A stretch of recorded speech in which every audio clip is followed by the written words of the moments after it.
Welcome back, fellow armchair generals. This is Gamer 1745 here with my playthrough of Hearts of Iron 3. Okay, 6. Okay. Of course, we're in the midst of taking out Britain. Battle got harder when a bunch of armored forces. Brittany. Oh, main thing. Huge battle.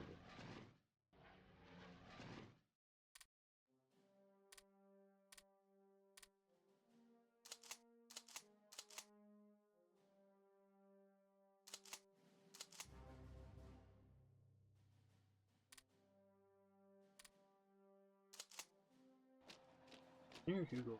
River. Ah ha ha ha ha.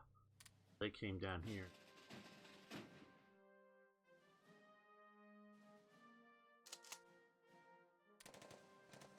I guess sort of on the beach, or whatever it is.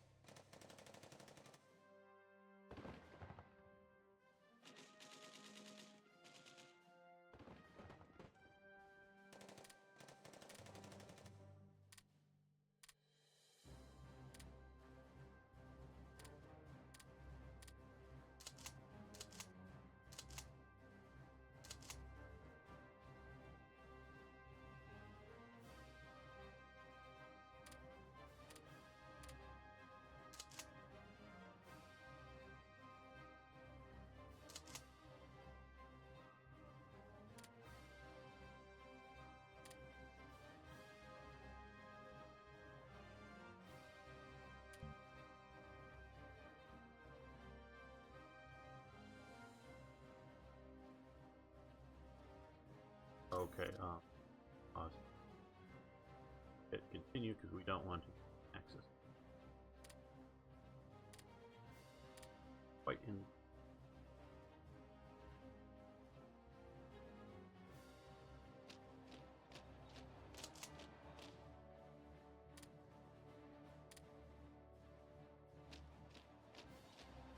And you guys are.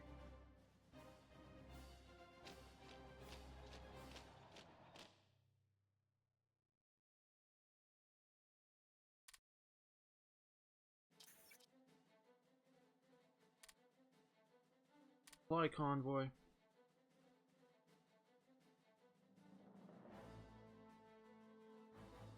Rotterdam. Crystal. Oh, we also have King.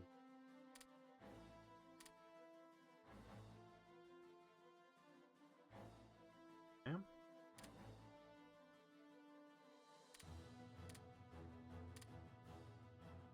Fly coming. Fly center. Airport.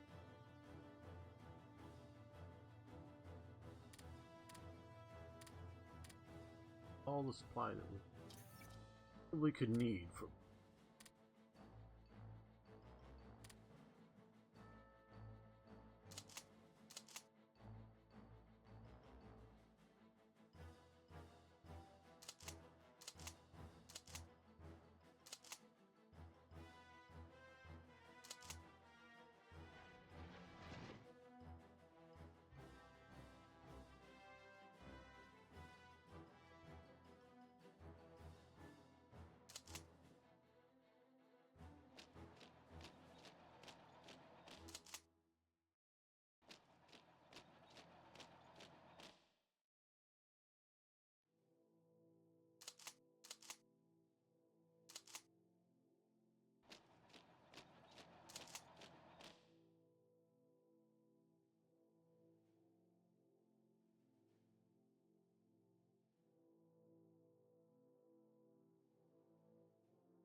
Places of Britain.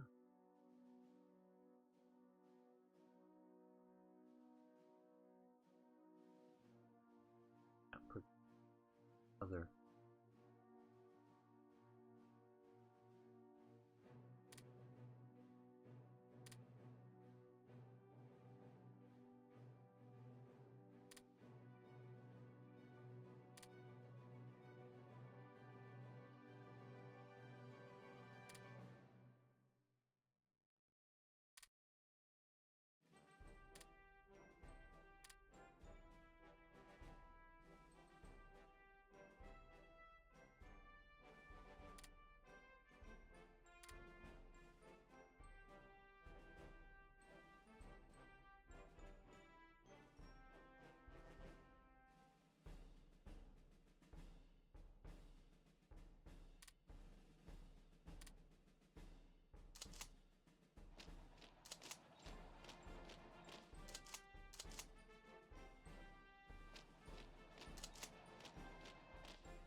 Military police.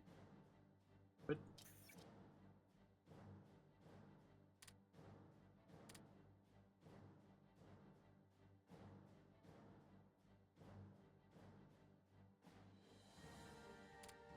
Upclock comparison and such. Could use more organization to defend against.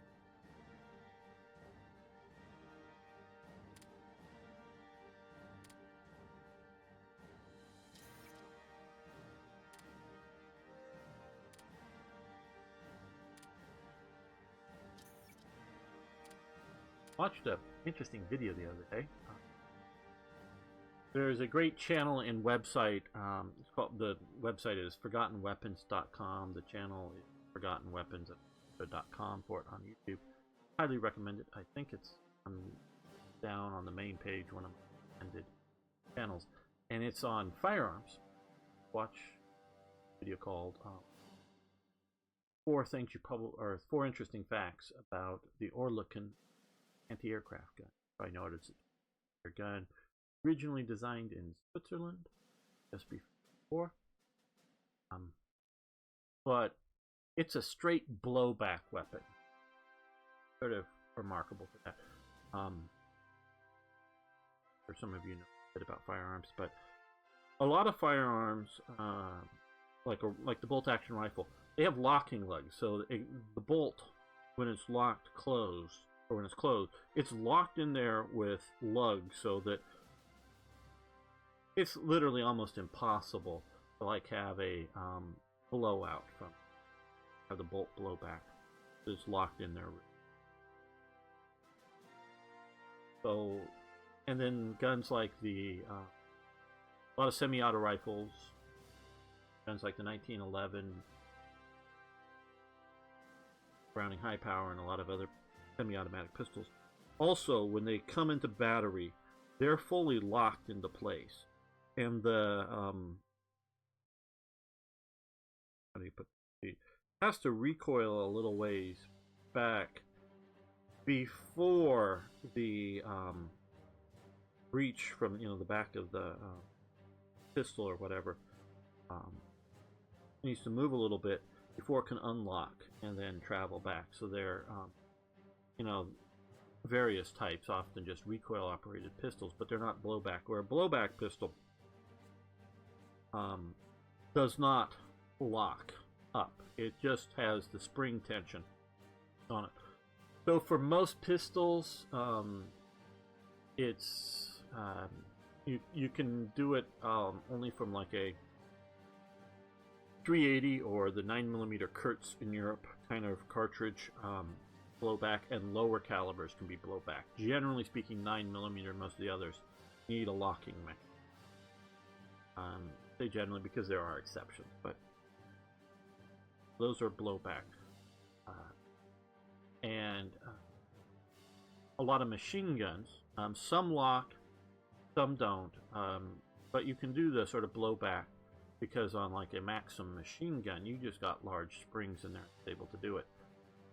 But the Oerlikon Okay, we're gonna kill, looks like a,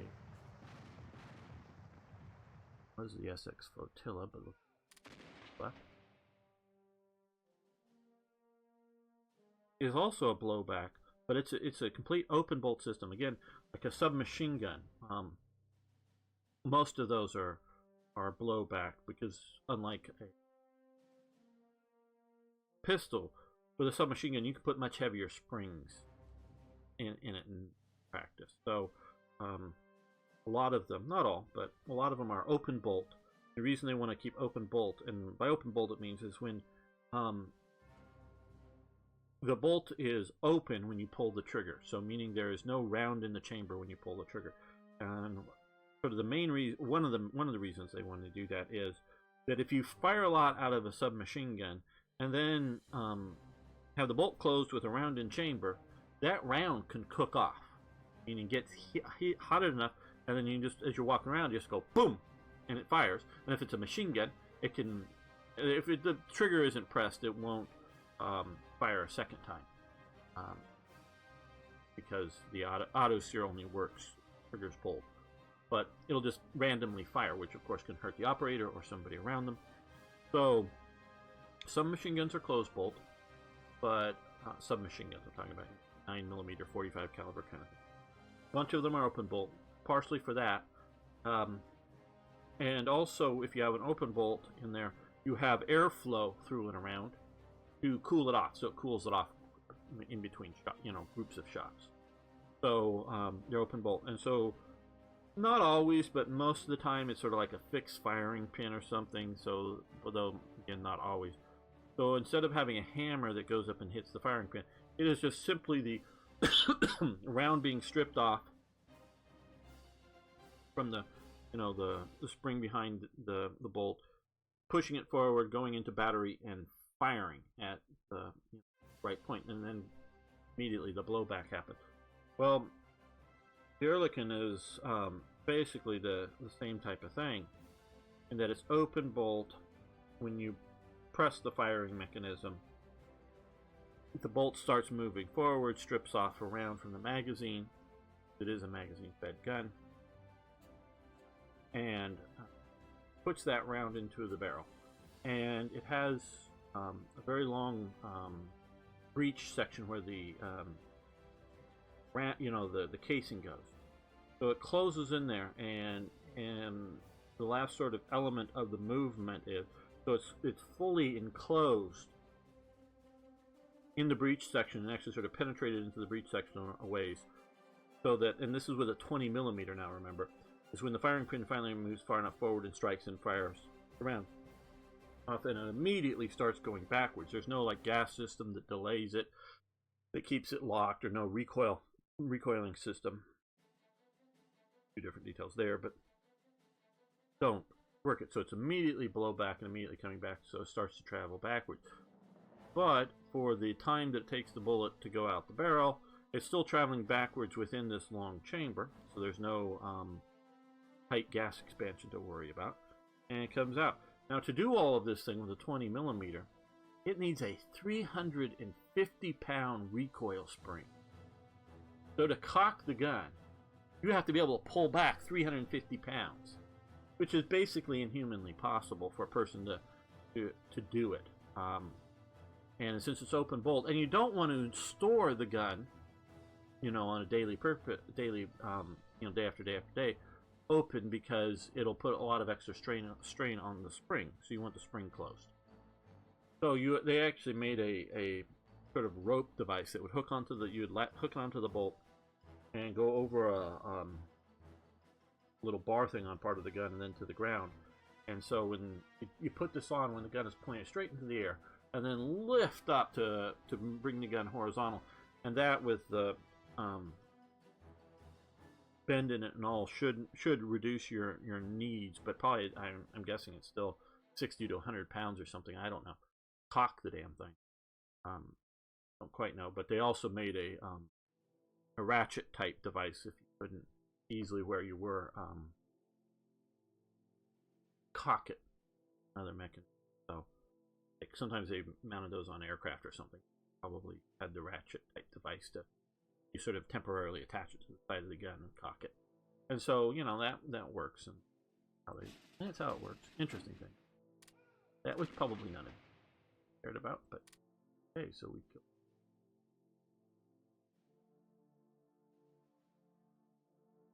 I don't know, I'm just fascinated. And I guess I figure I am, and you're into World War II and all that good stuff.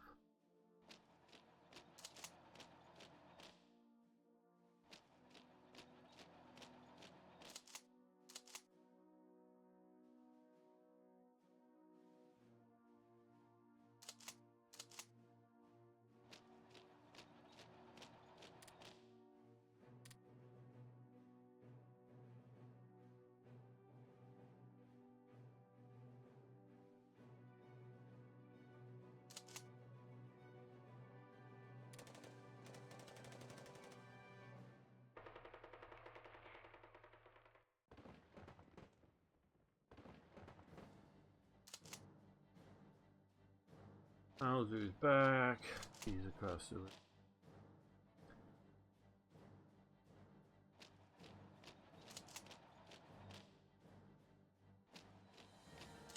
You're back after completely shut down. And you're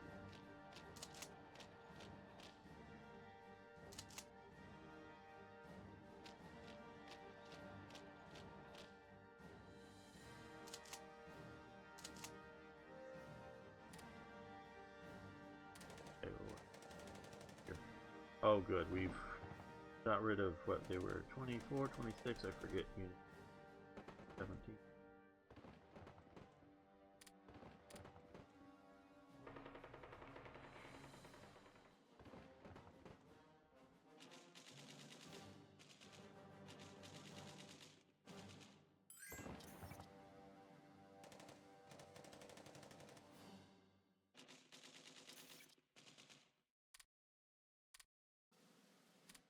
Watch my channel get a lot.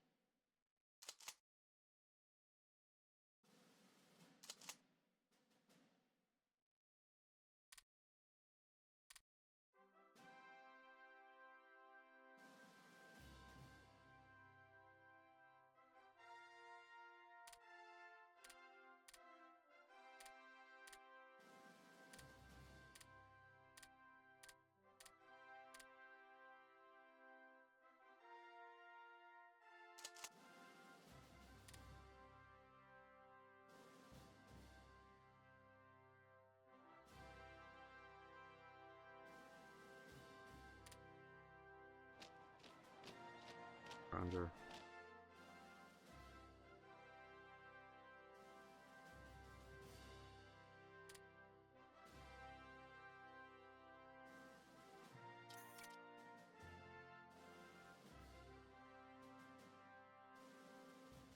Brazil.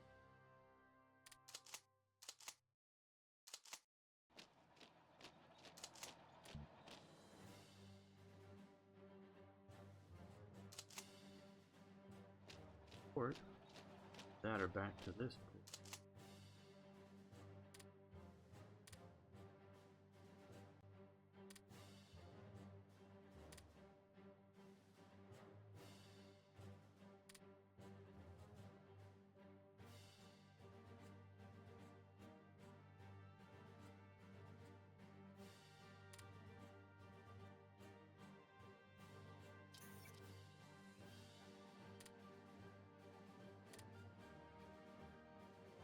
Go.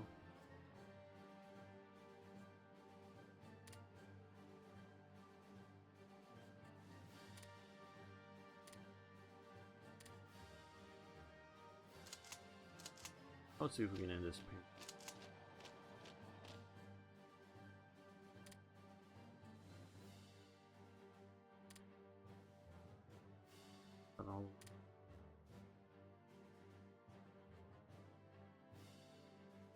In fact, I would rather have. I thought I got that. Oh, we I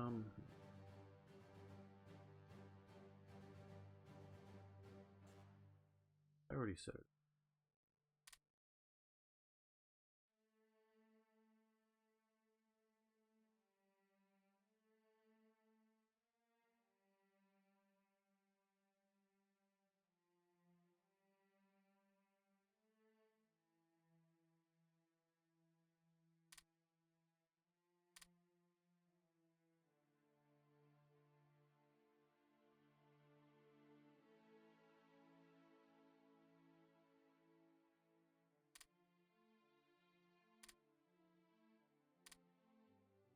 Alright, I think I did, but there will.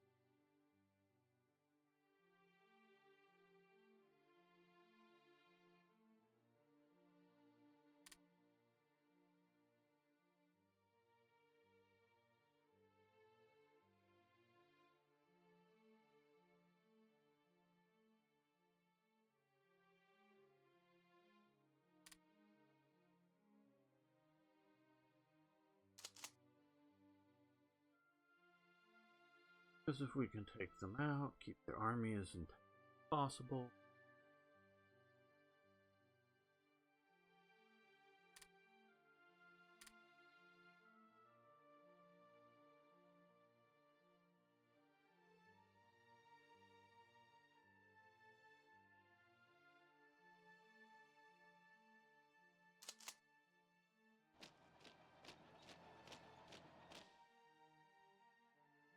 But we eliminated.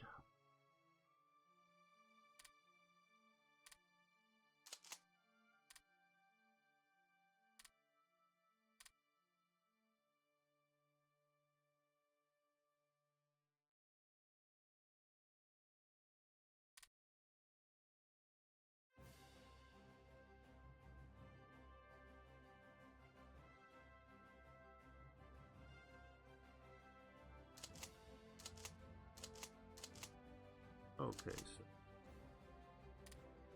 everybody but them come down to Calcutta, the port.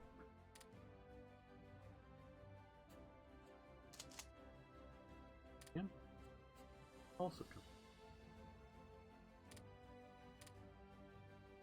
We're thinking about invading Australia.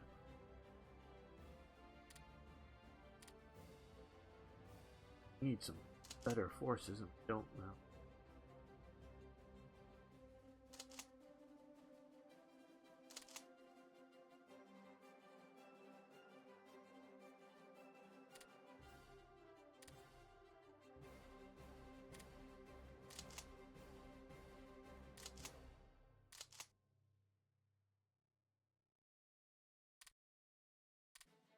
There's a junkie occupation. Fight in India from it. Hope these.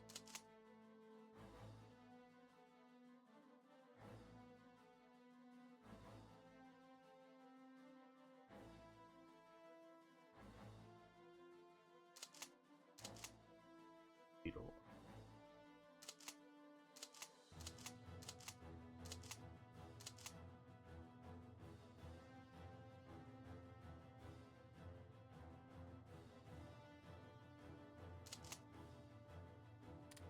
Jaeger.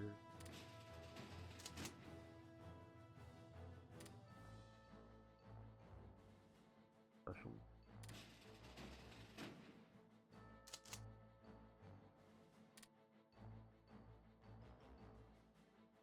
Armor.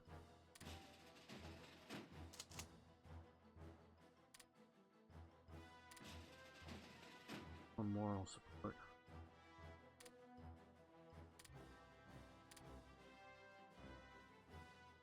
Okay, there.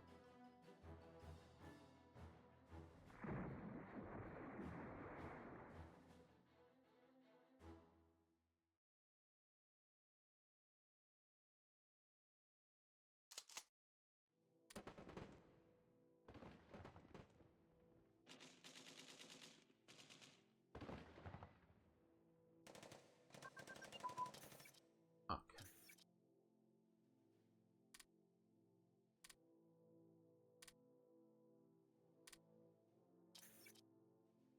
Hope we don't.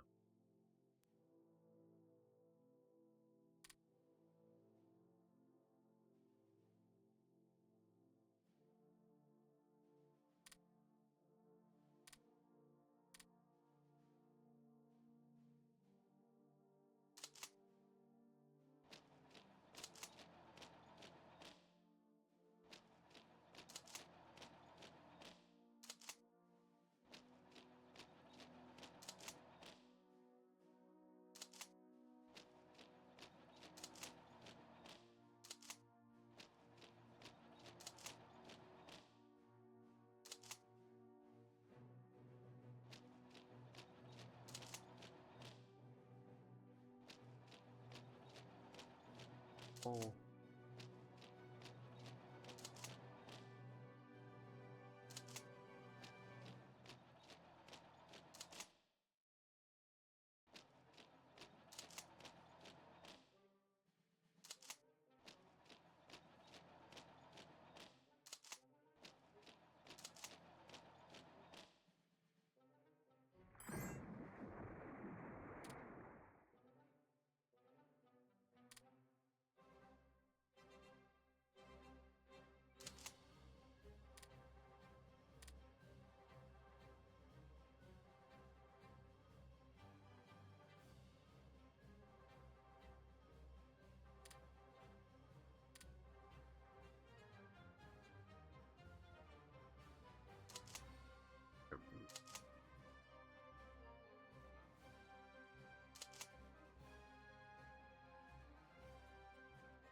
Okay.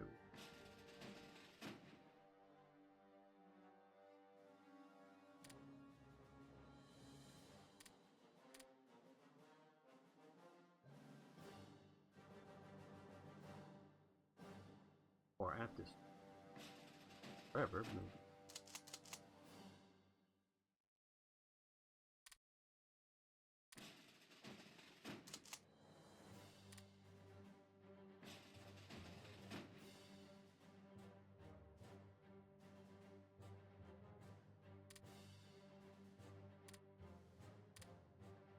Visions.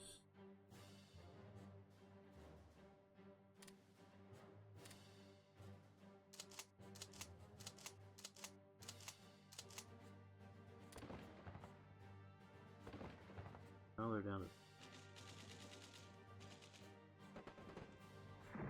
They're still up here. Continue with you.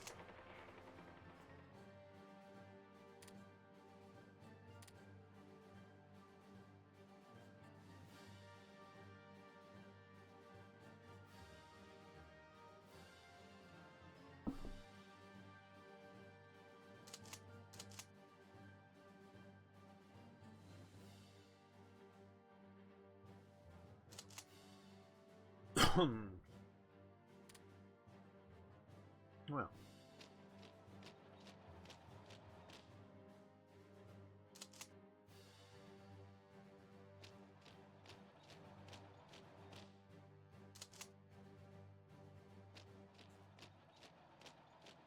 The reason I move some of these is so we're not all attacking across the river.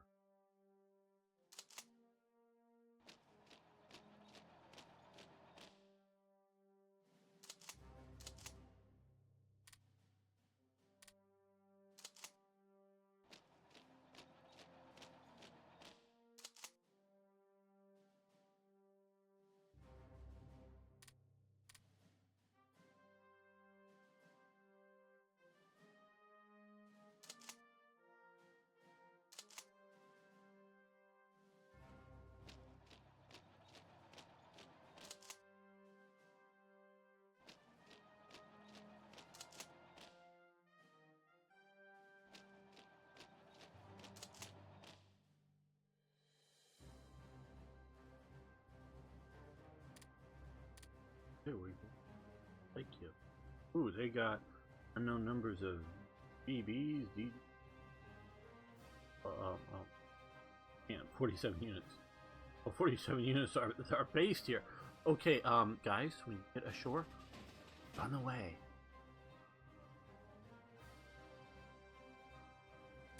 Don't hang about and fight. Run away immediately. Once you got the troops ashore, run away. You get that, reader? You hear? My advice to you. Run away. I don't know all of what the 47 are. I'm going to say I'm not. They're way up there. Hit up.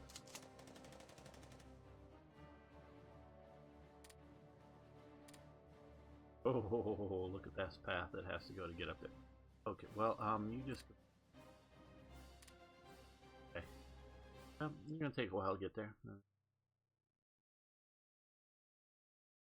Okay. Back over to. Fortunately, this isn't all our precious navy, and or they split. Ooh, 5 battleships, 32 destroyers, 3 heavy cruisers, and 70 light cruisers. Oh, 7, not 7.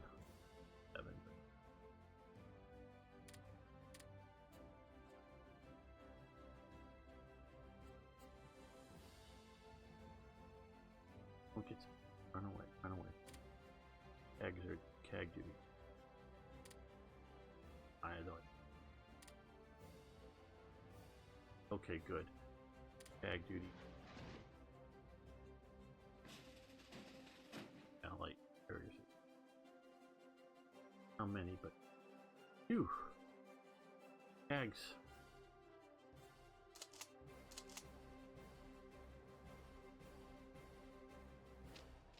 Where you're going?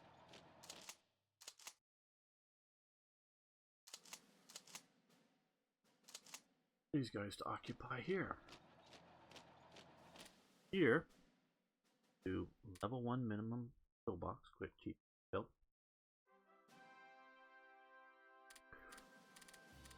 Launch your radar.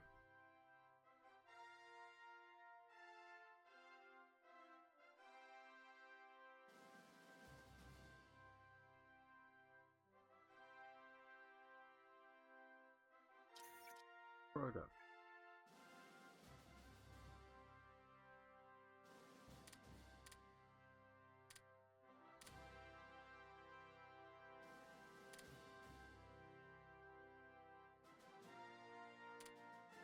Yep, it just had a little bit.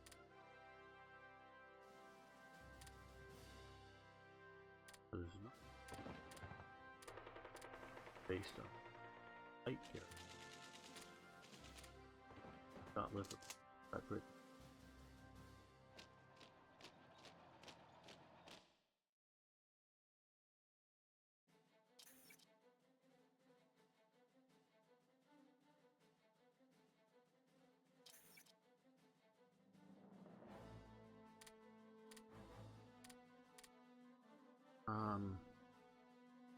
I will.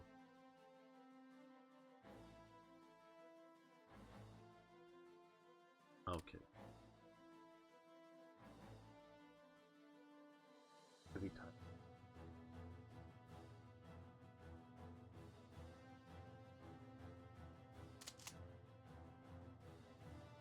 Exactly where. Maybe in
other parts of.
Okay. Mass events as. Hey, I hadn't watched it. I don't know if I mentioned. Just got done actually a couple days ago. Binge watching season 1 and season 2 High Castle. One of the reasons I didn't watch it at first run, early on, whatever you want to say, is I don't have Amazon Prime service, so I don't. So I wasn't able to watch it when it first came out. And how do I put this? Not fears, that'd be the wrong. Expectations of doing it. Doing it badly in two aspects. One, their sort of views of history and what was sort of likely and things like that. And two, particularly the uniform. And they got one or two things I think significantly in the sort of history type stuff. And a little bit on some of the uniform. But what sort of brought this up is I've sort of like the monorails definitely weren't in the original thing, but sort of like the CGI versions of. And they're still calling it Berlin, and I think I'm just accepting that as a called it Germania. People wouldn't know what I'm talking about. But the big sort of Volkshall or whatever, the People's Hall, the big dome building, I like what they've done. That was what sort of planning. And from the photos of the model city that Speer had built for them didn't have any monorails, but that's sort of a technology slightly later. And I get that. So that's all pretty good. I like that. What I think they did wrong historically is that they have the Japanese somewhat, not vehemently, but somewhat sort of supporting the Nazi racial code and killing off Jews. And they do that sort of early on to a family. I'm guessing. I'm not going to give out any of the major. That happens fairly early on. Any of the story plot line. But their capital is San Francisco. That, you can kill a Jew anytime, and the Germans or the Japanese have adopted the German race law. Well, and I know I've talked about this way early in this series, but looking at the demographics of who's watching, not all of you are watching the whole thing, and I'm not blaming you or anything. It's just so I don't necessarily expect, just because I mentioned the topic either way earlier in this series, 100+ episodes ago, so that's a long time, many days ago, or in a previous series, because I do know that subscriber base is growing, audience is growing, sometimes people fade away and they come back, all this stuff, like I do with other web channels, watch it for a while and then watch it. But, so going over this, there's a myth that got spread around of sort of, if you will, black propaganda against the Jews. The document, The Elders of the Protocols of Zion, which are complete fakes. Trust me. Now, I know some of you just say, trust me, what do I really know? Wasn't around. and there's either conspiracy theory types or people that buy into some of the Nazi racial stuff. You may watch this channel. You're wrong for going into the Nazi racial stuff. I think, and discredited racially with modern genetics. So, and you can even go into some of the Nazi racial stuff without hating other people. Kill them, just believing your race is superior. So I think a lot of that. But that so some of you might want to believe the elders and just believe that I'm putting on propaganda. I've accepted other people's propaganda. I really do believe that they were complete and total fabrication. But the Nazis bought into it. Rosenberg and other people bought into it. They really believed that it was a document based in reality. There's another group of people that believed that that was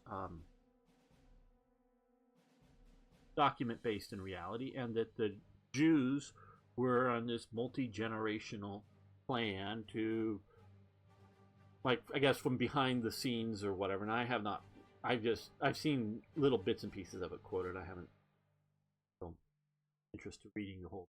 I'm not an expert on contents of it. But the Jew, that the Jews were going to try to control the world through manipulation. Well, you can sort of tell where I've come. One group of people that also bought into the elders of the protocols of the elders of Zion, and that the Jews were trying to do this. And that's the Japanese. They went, wow, really? Oh my God, they're going to rule the world? This is how they're doing it? Oh my God, we got to get on their team. Hooray, yes, let's join the Jews and rule the world. I mean, that was basically their reaction. They weren't like, oh shit, this is a bad thing. No, this is a great thing. We can be on the Jews' side and help the Jews out.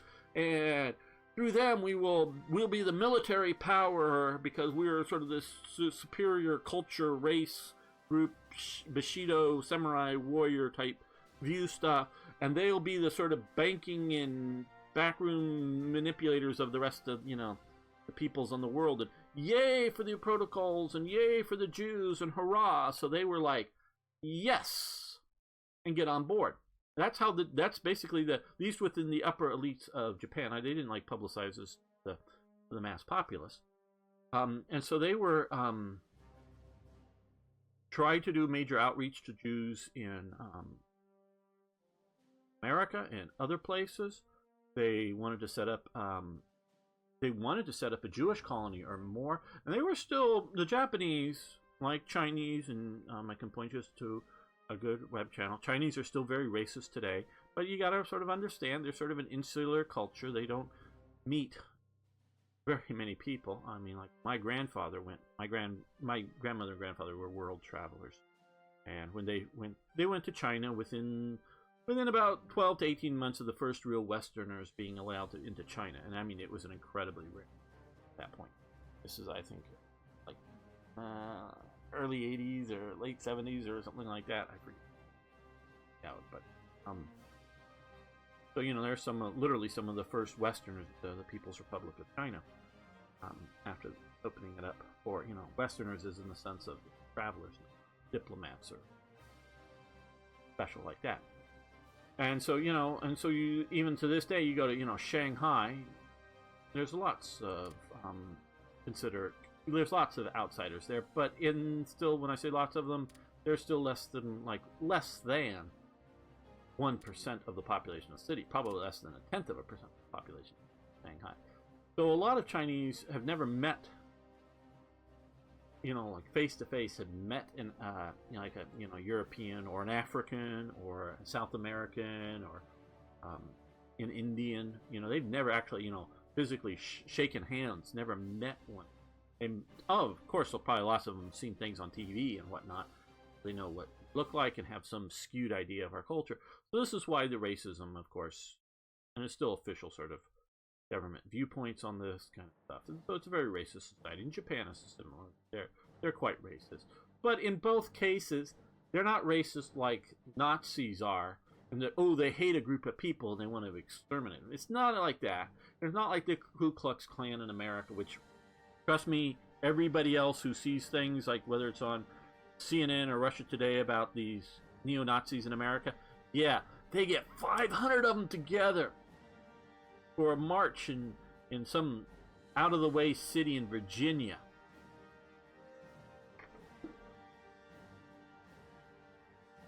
And when they talked to some interviews that I saw, oh yeah, they're from like all over America. So out of all over the freaking 50 states of America, they found 500 Nazis or some number that had the money and time to it was not Alexandria, but wherever it was here in Virginia for the recent where the one person got run over, or one person killed, a bunch of people got run over, but by the car.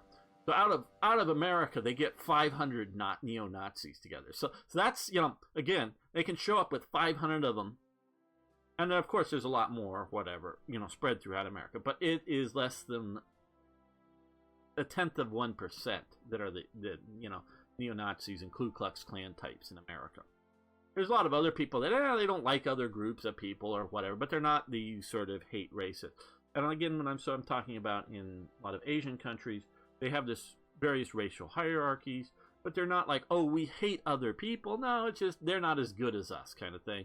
And some of those other people are even worse than the other people that aren't as good as us. That's sort of the kind of racism that you find in lots of places in Asia. So Japan was still something of a separatist. They weren't like, oh, wanting to marry into Jews or anything like that. It was just, let's get the Jews on our side. Let's get them helping us out. Let's try to create a colony here.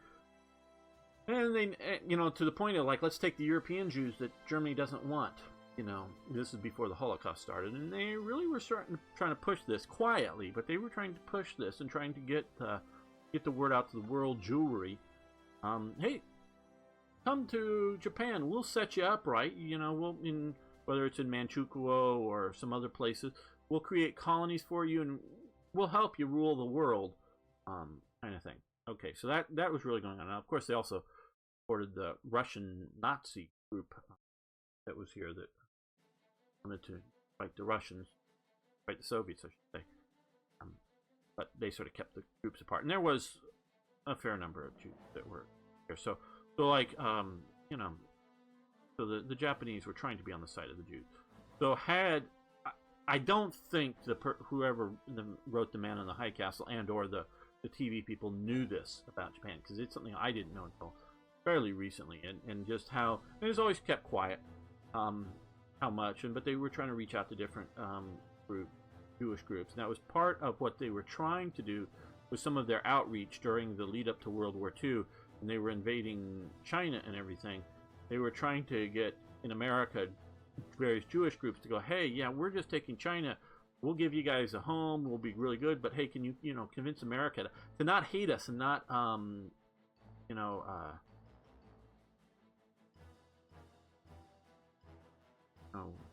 have an embargo against us and all this kind of things. And so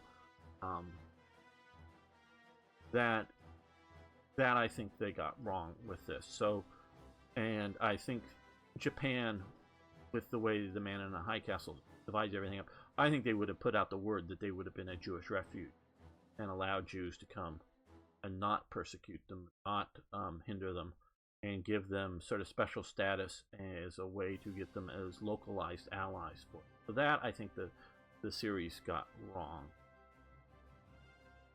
Sort of the history type or setup.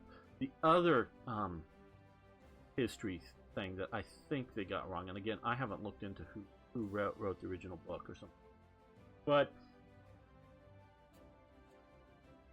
in multiple cases, it seems like the American populace is unarmed. And you may go, what's this? Is like early 60s that it was set in, and so that the Germans and Japanese have been there for. Well,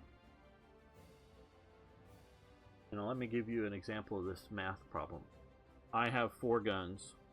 The government takes 4 guns. How many guns do I have left?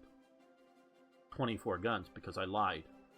I don't think most of the world, and quite honestly, much of the urbanites in places like New York City, which forever unconstitutionally, as you have to have permits to own a pistol. You have a license for that? You always see these, is this a licensed gun? All these TV things, and I'm sure many of you have watched American TV. These, you have a license for this? Is this a licensed gun? Yeah, you need a license in New York City. You don't need a license in New York State. Um, want a gun? You get a gun. Yeah, I want a gun. I go into a store. I buy a gun. I might have to wait a period and have a background check to make sure I'm not a criminal. But I want a gun. I get a gun.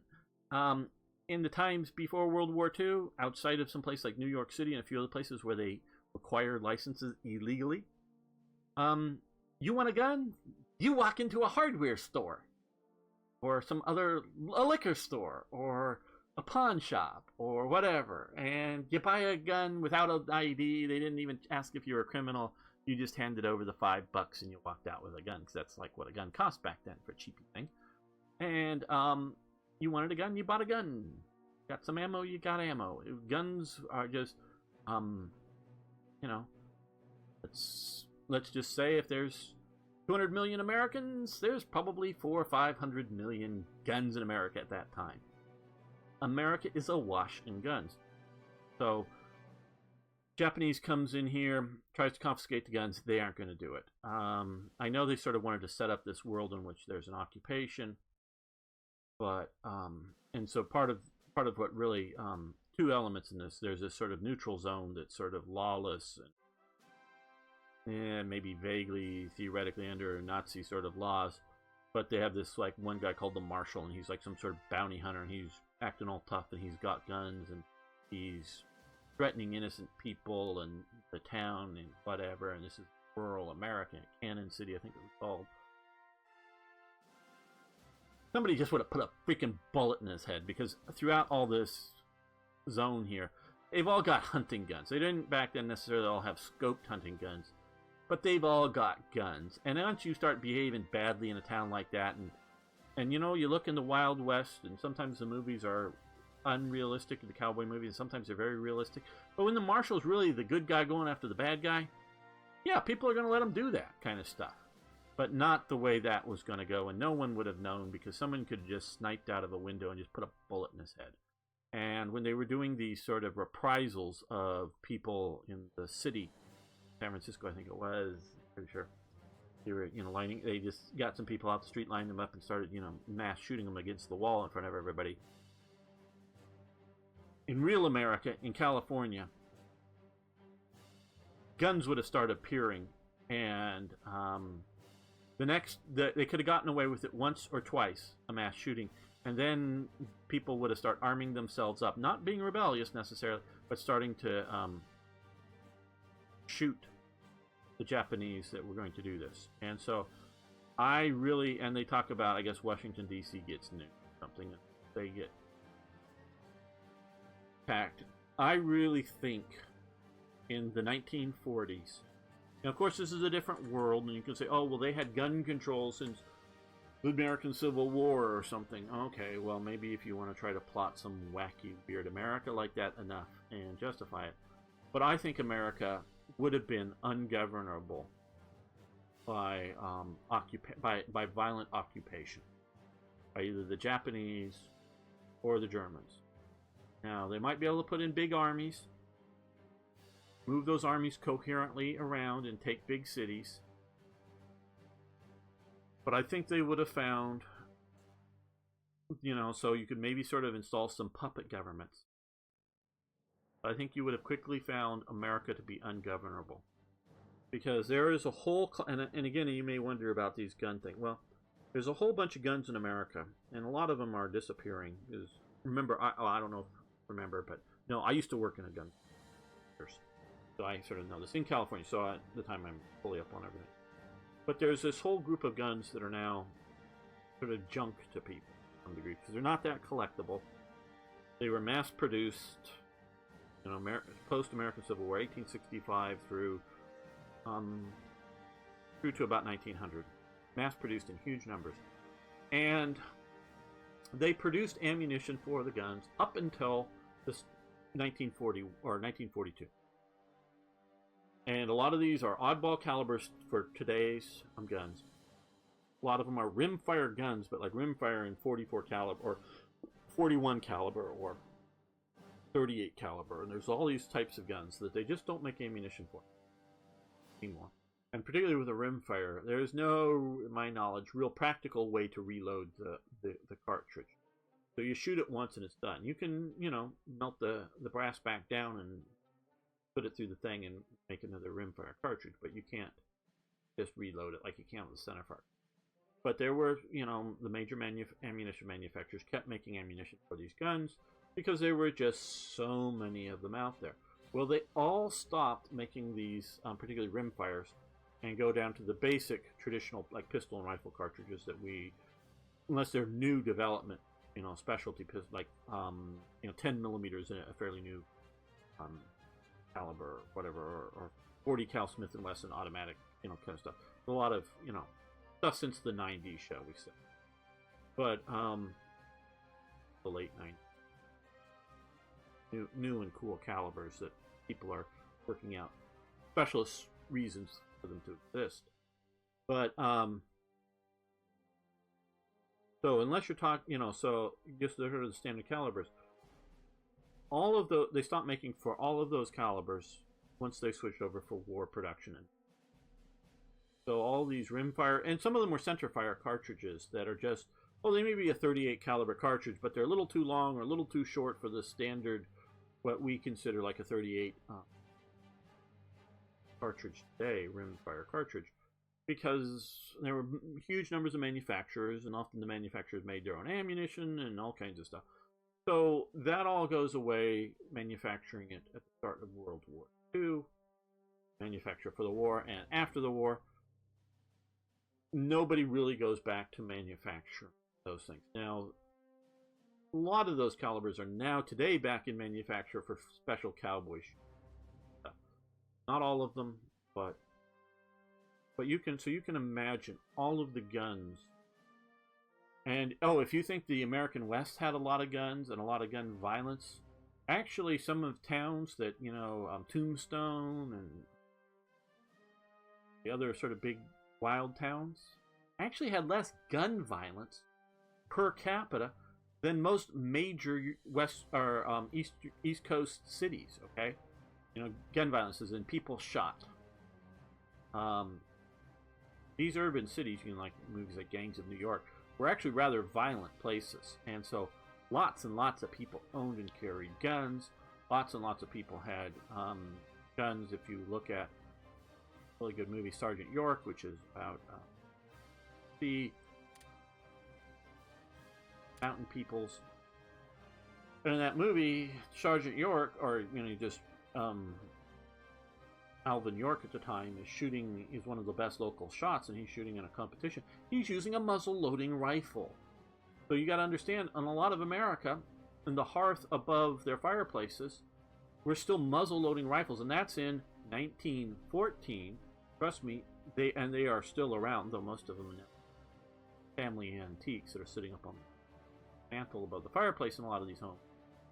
But even up into World War II, a lot of these guns were still being used for hunting and things. So America is awash in guns. So if you start doing reprisal shootings of civilians and stuff, you're going to see guns coming out of the woodwork. Okay, so they get that wrong, and this is why I say it's ungovernable. You could move panzer armies across America, but you couldn't do a Holocaust kind of thing in America, because there are just too many guns, and rounding up each and every person that you want to round up is just going to be too high of casualty levels. That's sort of the point. So America in that way is ungovernable without consent. This is why the NRA and other gun organizations, when are we going to talk about dealing with this assault weapons problem because of these mass shootings? When is it the right time? Never. Samuel L. Jackson, the actor, you know who he is? Who starred in Star Wars. He's a black man. And from other statements I know he's made, he's a rather left-wing kind of Democrat kind of guy. Just saw a quote from him the other day that he says, because he grew up in I grew up in the South, and there were guns everywhere, and no one was shooting each other. They weren't shooting people with them, or whatever. Words very close to this effect. So his statement, it's not a gun problem. It's a uh, killing problem or whatever. I forget, but it's where's that? So, and this whole part of America down here in the South, both black and white, all have guns. And I'm talking rurally, urbanly. They've got guns. Trust me. Now, that doesn't mean they're all gun people and they all know guns. They all know all deals. But they've got guns. And if it was just having guns was causing violence, this place would be, some sort of mass shooting paradise. But it's not because, everybody has guns. And if you start doing that, you're going to get shot. So yes, this is why America is America, and we have guns, and I'll say this right now. Now, I'm not talking the person who votes because they just know what they get told, and they vote the way they should get told by the media. But the only people that really want to take away guns in America are the people that want to be able to do reprisal shootings against the American populace. Okay, do you hear me, people? And I know there's Democrats that watch this, but the only people that want to take away your guns in government are people who want to be able to shoot you when you don't do what they tell you to do. Any more clear than that? Okay, that's... Anybody says we got to get rid of guns or make guns harder to get? All they want to do is do that so that they can control you and shoot you, and you can't shoot back. The Vegas shooting, that guy had, to my knowledge, no criminal record, so couldn't have stopped that. The recent Texas shooting of the church, that man was in the Air Force, was in prison for crimes that would keep him from legally buying firearms for a year and other things, but the Air Force failed to tell the system, so he was able to buy guns. We have laws against felons owning guns. Again, I worked in a gun store. It's been more than 10 years now since I worked there, so California laws have changed in detail, but trust me, at one point I was an expert on California gun laws because I had to deal with those. I had to file all the paperwork. I'm also, before I worked in a gun store, I also had a gun import-export, firearms, national, import-export, international arms license. I could buy any machine gun, any gun I want anywhere in the world, and export it out of a country and import it into America. Now, to be able to sell a machine gun into the populace, that would be a different matter. But I could have then exported a machine gun to, say, another country. I had that kind of gun license at one time. It wasn't meant to do that. It was meant to import firearms, surplus firearms into America. But it's the same license. If I wanted to buy a tank and sell it, buy a tank from one country and sell it to another country, that's the same license. I owned one of those. So I knew the laws then. Knew the laws when I worked in a gun store. I know the details of the laws and how they work. Again, they've changed in minor details the last 10 years, but that kind of thing. The other Northern California shooting that recently happened, that guy, what I've read, again, could be wrong, but from what I've read, 2 of the guns were 3D printed guns. He had them made on a 3D printer. Okay, people? Now, some of the parts, I'm sure, like the barrels and the springs, and they did say this, he ordered those, and you can order them, and those are just parts, but the sort of the receiver, that which makes up the gun, the thing that which has the serial number on it and is controlled, he 3D printed.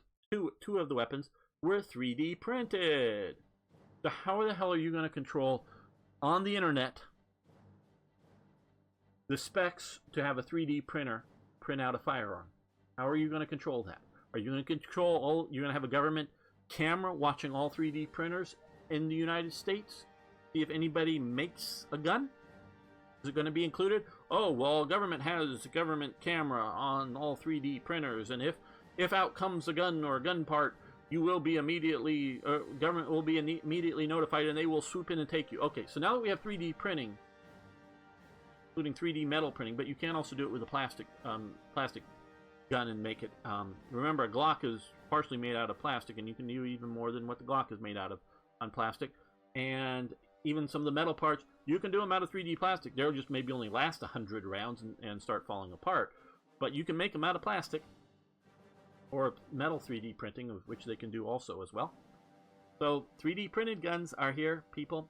And barrels, yeah, they're going to wear out quickly because they won't be strong 3D printing won't be as strong as a forged barrel. I know that for a fact. It might get stronger and stronger, but it won't be as strong as. So you can 3D print guns. The other 2 guns he had were bought in somebody else's name. I don't have the details of that. But the way it sounded like somebody illegally bought them for him. Again, it is illegal to say, say I'm buying the gun and you're really buying it for somebody else. So again, a person, and of course that northern shooting that they drove around and killed a few people. A couple of 3 days before he kills his wife and buries his wife under the floor and home.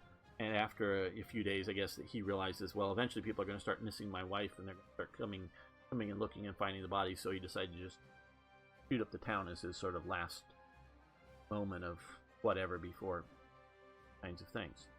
So, and of course, the Texas massacre in the church, was stopped by a person across the street with also an AR of some sort, and he was mostly delayed loading the gun because he's described loading the firearm while hearing the shots going off across the street.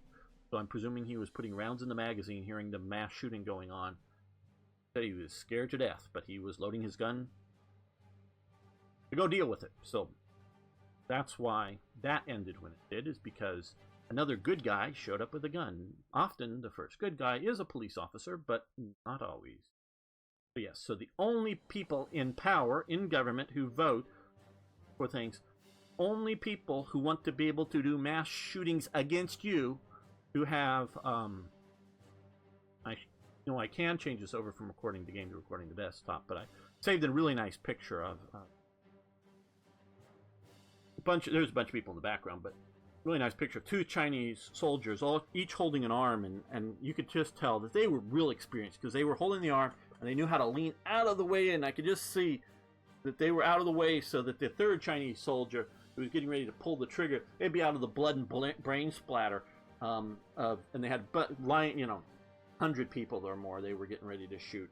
And so just before they're pulling the trigger, they had this, of shooting a woman in the back of the head. So these guys knew how to hold her and stay out of the blood spatter and keep their uniforms clean while they murdered these Chinese civilians. For one reason or another, it doesn't matter what the reason was, and it was a color photo, and I'm guessing 70s something. I don't know, maybe it was early. They were doing 8Ks, and so it's fairly late, I think, by some of the stuff. So, meaning it wasn't the early Cultural Revolution by the uniform, pretty sort of modern style Chinese. So they know how to do mass execution. So the only people that want to limit your guns in America, people. Now, culturally, in other parts of Europe and whatever, they don't understand guns, both the populace and the government. So I'm not saying those governments. But in America, the only people in elected office that want to ban guns is so that they get to decide who gets to be put in the firing squads and who gets the reprisal shoot. Because that's the only reason. Is control that they want to stop you having. Okay. Enough political lecture, but and it's not just my feeling, it's what I know to be true.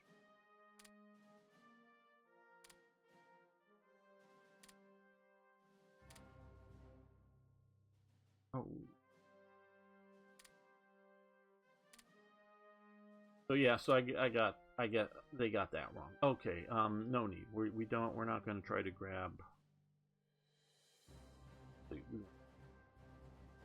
the Vichy French fleet to be French and help us out. Okay, Tanganyika is ours. This is the last event, I think. Did add a few more later, but I don't think they're later in the time period.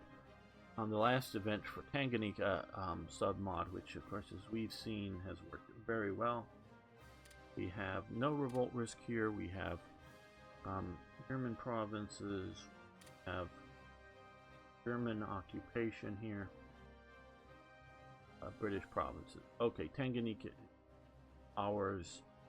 We've had this so that we didn't have much of any revolt risk once we wars there. Based on your conditions, now we have defeated England. Basically, London is the for this event. We can restore what was lost to us with the Treaty of Versailles. And this only currently, eventually someday if I continue, I don't know if I'm free, but someday I'm going to other German African colonies at least. We can discuss whether if we're allied to Japan, I think.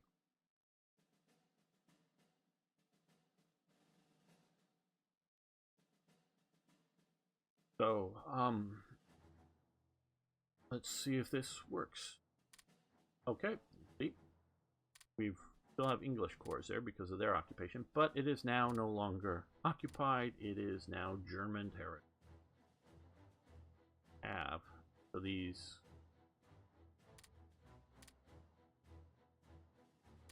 minor resources here are no longer under occupational conditions for withdrawal. They are now under ownership. So that is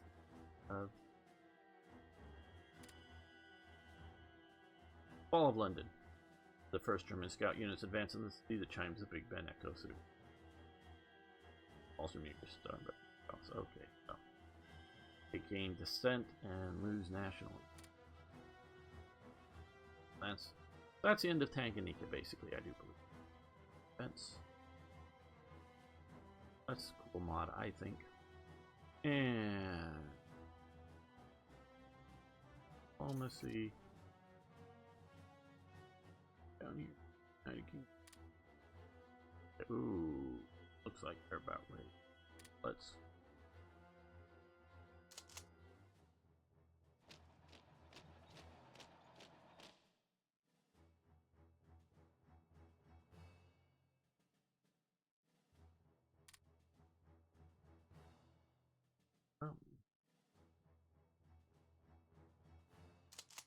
Help. Apps.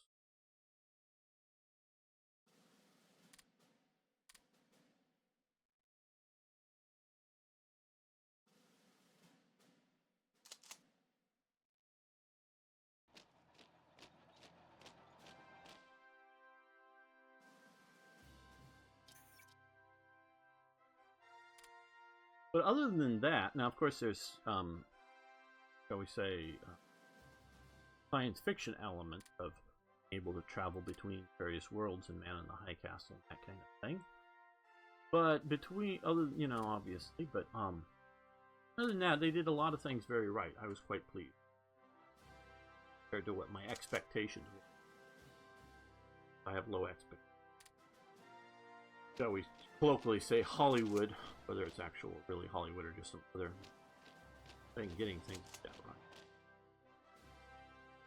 They used a lot of sort of the uniforms, and I got that they're sort of an American uniform, so things are different. And I got that there's badges and whatever that don't exist in reality because they were based on various different historical things that didn't happen in the rest of America, special campaign stuff and things like that.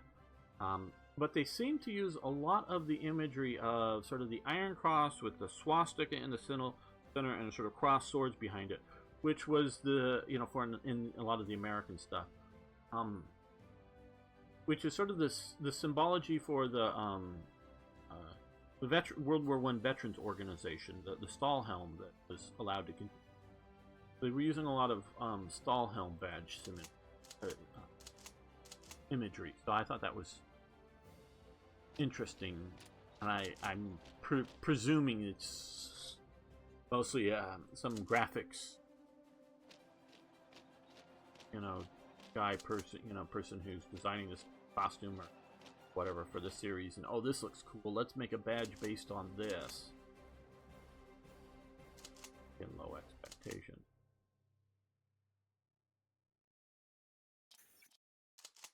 Okay, we just enforced conquer on them. Okay. Well, we're going to end this series here. Oh, there's part of the episode here, not series, sorry. The episode here, and can pick this up at the start of the next episode. I think I'll make a good starting point. So, thanks so much for watching. Thanks for liking the videos. I really do appreciate that. And of course, please post questions, comments, suggestions, ideas. Love hearing from you. See you next time.